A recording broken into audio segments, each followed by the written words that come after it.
My husband is cheating on me with my best friend. I'm honestly not sure where to start, so I guess I'll just start.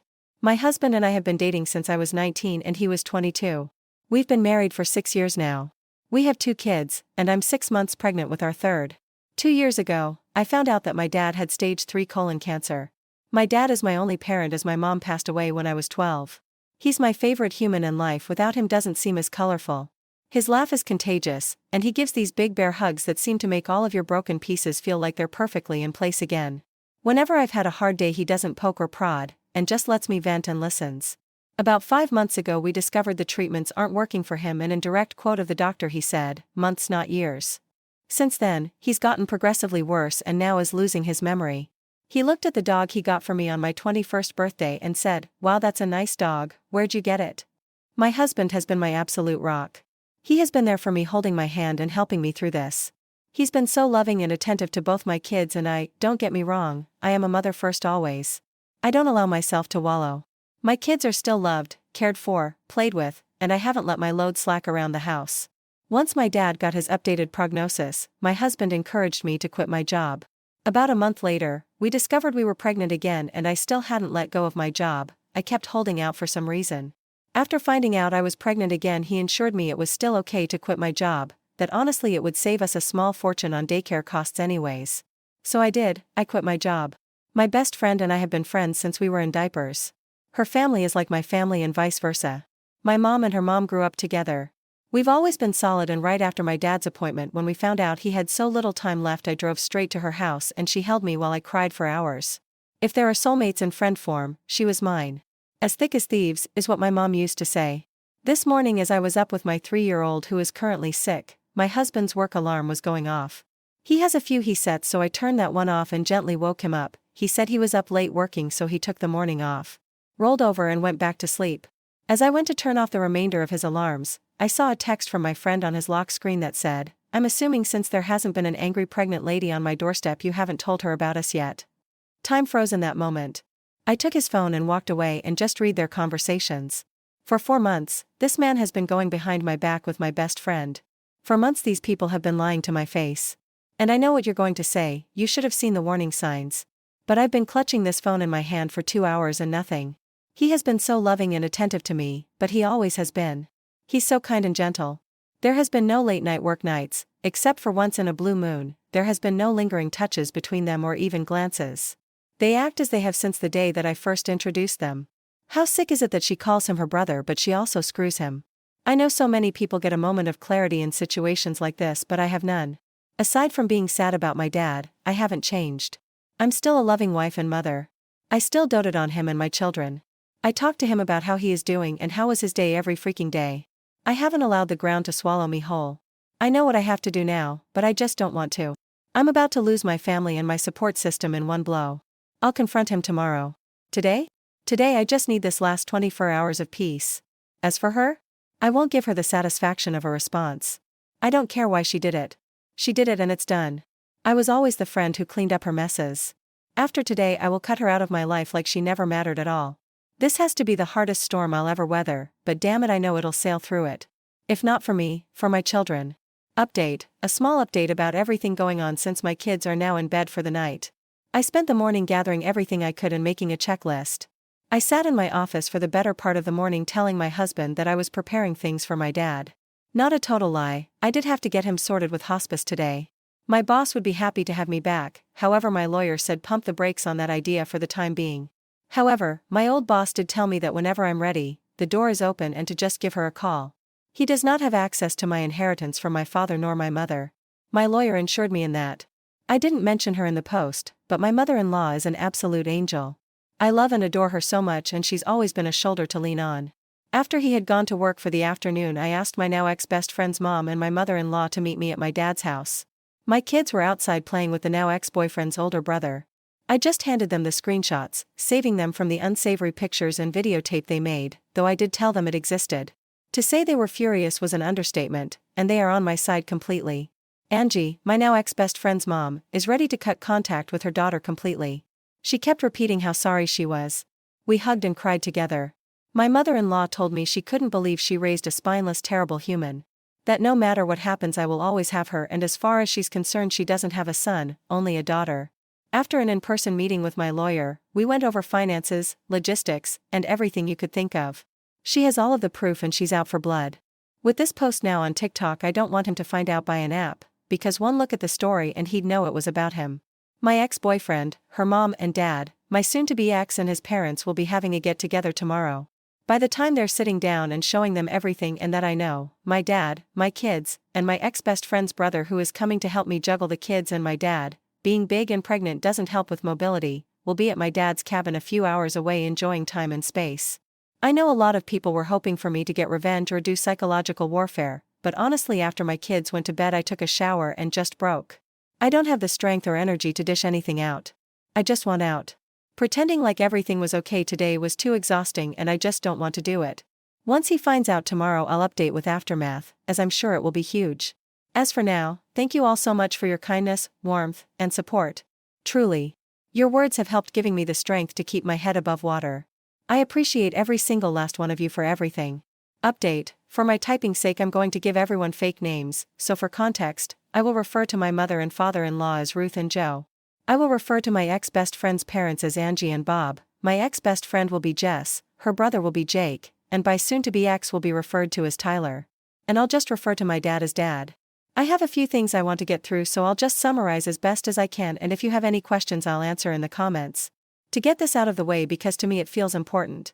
Yesterday I scheduled a same-day appointment with my OBGYN and got tested for just about every STD and STI out there. I got the results for most back and they were all negative. There's a few that take up to 2 weeks to get the results back for, so I'll be waiting on those. When I met with my lawyer, I brought everything on my end financially wise, including the wills from both my dad and my mom, and I managed to get my hands on his financial documents. He stores his in his office in a locked box. I also brought over everything we had set up financially for my children. Whilst I'm not totally sure if it's everything, I am pretty confident I got most of it. My lawyer was happy I managed to get my hands on that much. Ruth even handed over her will to me from both her and Bob to ensure I was taken care of in the divorce. My lawyer understands I am wanting a divorce immediately, however she wants to make sure she is thorough and isn't missing any key info. So hopefully I'll have actual divorce papers to give him in about 30 days. I'm not rushing her though, I'm letting the professional do her job. Now, for the sit down. I asked Angie and Ruth to describe everything in detail on what happened. Angie, the revenge seeker that she is, forced them to sit through a slideshow she put together of all of the texts.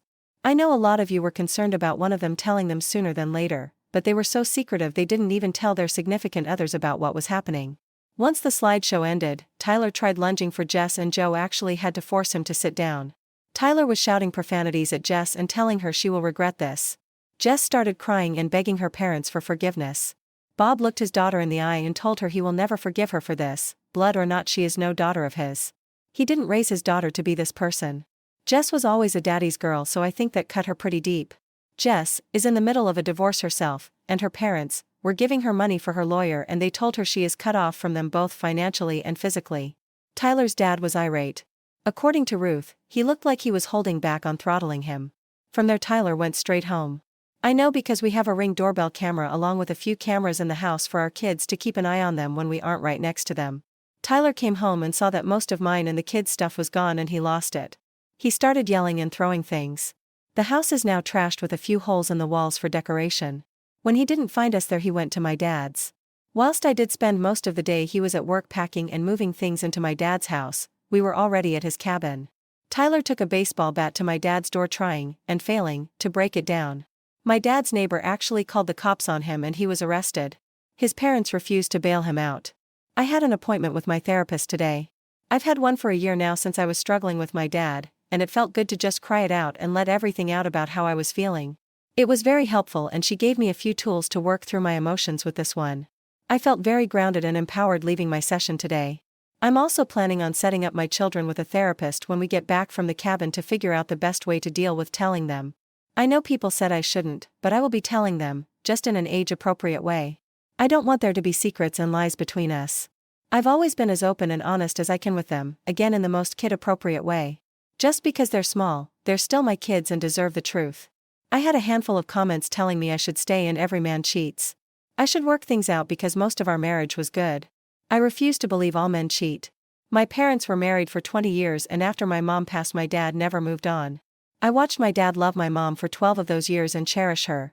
I will not accept anything less than that kind of love. He never cheated, nor did she. Whilst I'm not sure when I'll be ready to move on, falling in love is the absolute last thing on my mind at the moment. I refuse to let Tyler win and destroy love for me completely. I will move on from this. Jess started blowing up my phone demanding I fix this situation and immediately blaming me. My lawyer told me to not block texts just in case they spill out any additional info I was missing. She was playing the poor me card very hard. The thing is though, I never influenced Angie and Bob to cut contact with their daughter, they made that choice on their own. She actually started blaming me for stealing the love of her life. I introduced them when Tyler and I started dating, so not sure where that came from, and that Tyler is only with me for the kids. Honestly, I knew she was just trying to hurt me at that point. I didn't give her the satisfaction of responding though. Between her and Tyler I have about 200 missed calls. Tyler went from begging and pleading me to forgive him, but like I said, I didn't have divorce papers to hand him, so he's stuck in this unknown gray area. I also asked Angie and Ruth to not say anything about the divorce to him yet. Purely just for my satisfaction, honestly. I know it's slightly petty, but keeping him in that gray area of not knowing is my small revenge to him. As for both of them together, I don't think he is going to stay with her. I think he blames her for blowing up our marriage, honestly. Who knows though, they deserve each other. I was initially okay to do a 50-50 split with Tyler for custody, but after his reaction I don't feel comfortable with that, so I'll likely be going for full custody. Jake has about 30 days of leave that he's saved up, and he's going to be using them to help the kids and I get settled at my dad's house, and to be there in case Tyler tries showing up going crazy again. He's been such a big help to the kids and I lately, and I'm forever in his debt for this. Last night, after the kids went to bed, he hooked up his Xbox and we played a game called Diablo 4 together to help me take my mind off of things.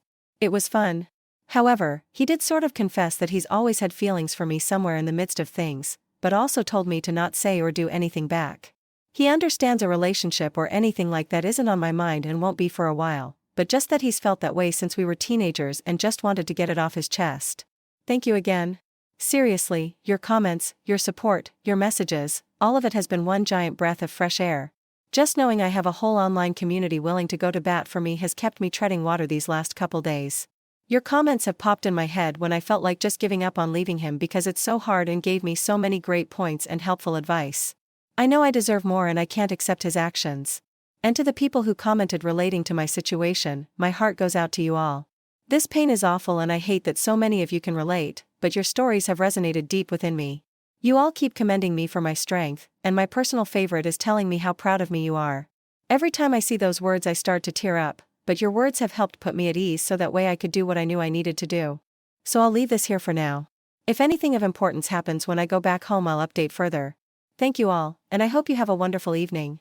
Update. Hi everyone. I know a lot of people are still asking for an update. Not much has happened, but here are the things that have happened. Tyler discovered the post and asked me if I was seeking a divorce. I said I was. He apologized for losing his cool. Asked if there was any hope for reconciliation. I said no. We did have a conversation about the kids, and he'll be allowed to see them with supervision, to which he agreed to. I had another meeting with my lawyer. Nothing of major importance happened. Nothing, and I mean absolutely nothing, has happened with Jake. He didn't take back his confession, but as I said, it's on the back burner for a long while. My kids' health and well-being take priority over all else. My dad's health is on a steady decline.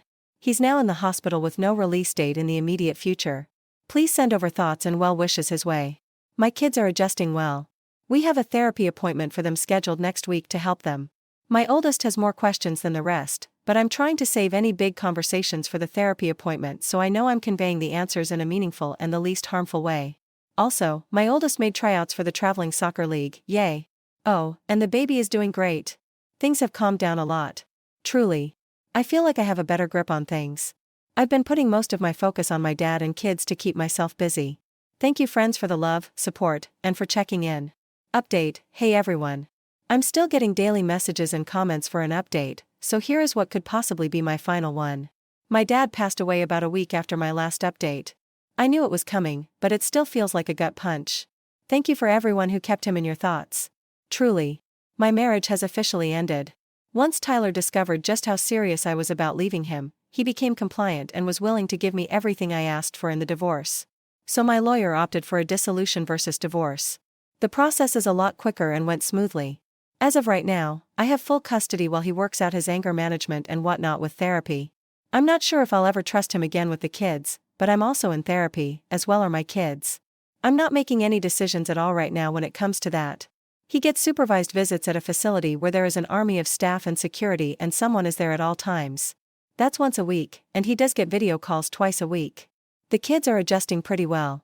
There are days when I think it affects them more, but they've suffered some big losses, so it's to be expected. I did decide to give the baby my dad's first name though. It just felt right. But baby is doing so very well and is thriving despite the amount of stress I've had going on. I'm managing as best as I can with everything going on. I miss my dad like crazy and I'm still trying to figure out how to exist in a world where he doesn't. The grief still is so very heavy. I'm still mourning my marriage as well. I don't regret leaving him, but it still hurts me deeply. However, I'm picking up the pieces and making my life whole without him. My mother-in-law, well, ex-mother-in-law now, and Angie helped me out so much. They've really allowed me to lean on them in these moments. Whether it be taking the kids for a little while or cooking dinner for us when I don't have the energy. I truly am so lucky to have them. And finally, to what you all have been waiting to hear about, Jake. Jake is now back in California. He tried extending his leave but the military said no. It was truly wonderful having him there and helping me. In the first few days after my dad's passing he picked up so much slack for me that I will truly never be able to repay him for it. He is so patient and kind. That being said, nothing has happened between us. Though he did hold me while I broke down after the kids went to bed quite a few times. But that's the extent of it. No kissing or anything like that. He does call me and text me multiple times a day. Right now, I just don't have any room in my life for romance. I have so much grief and the weight of being a single mom has been heavy. He hasn't pushed me on it either. He let me know that he meant every word he said and that he's willing to just be my friend until I decide I want more, if I ever decide I want more with him. I wish I could be the girl that jumps in with both feet, but the betrayal from my ex is still fresh and I'm worried I would burn anything out before it started. So I asked for friends and time to process everything else in my life before I even consider processing a new relationship. He happily agreed. Oh, and Tyler and Jess are not a couple. Most of you were right, he left her high and dry.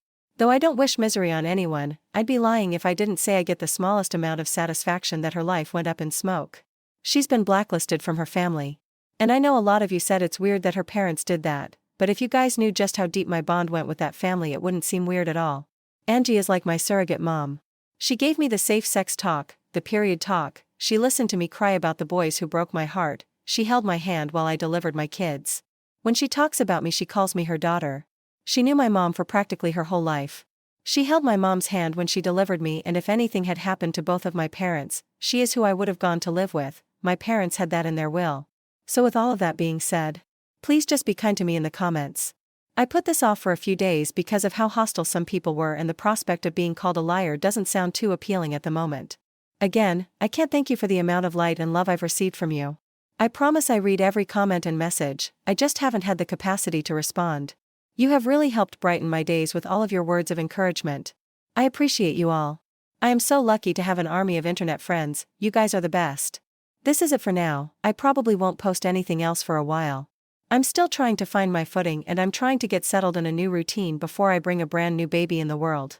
I may come back to this but I may not. Though I do promise I'll update if anything happens with Jake and I. I know so many of you became invested.